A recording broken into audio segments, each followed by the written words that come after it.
नमस्कार, मी प्रीती खंडागळे. आवाज इंडिया मराठीमध्ये आपल्या सर्वांचं स्वागत आहे.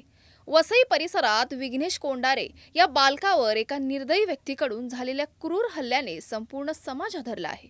या घटनेमुळे नागरिकांमध्ये तीव्र संतापाची लाट उठली आहे. दिल्ली येथे प्रशासकीय कार्यशाळेसाठी असलेल्या आमदार स्नेहा दुबे पंडित यांनी घटना समजताच तात्काळ पोलिसांशी संपर्क साधून दोषींवर कठोर कारवाई करण्याचे निर्देश दिलेत. तसेच त्यांनी मध्यरात्री मुख्यमंत्री श्री देवेंद्र फडणवीस यांच्याशी संपर्क साधून घटनेची माहिती दिली. मुख्यमंत्री यांनी दोषींवर कडक कारवाई करण्याचं आश्वासन दिलंय.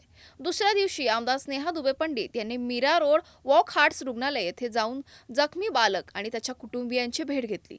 बालकाचा उपचार सुरू असून त्याची प्रकृती सुधारत असल्याची माहिती देण्यात आली आहे.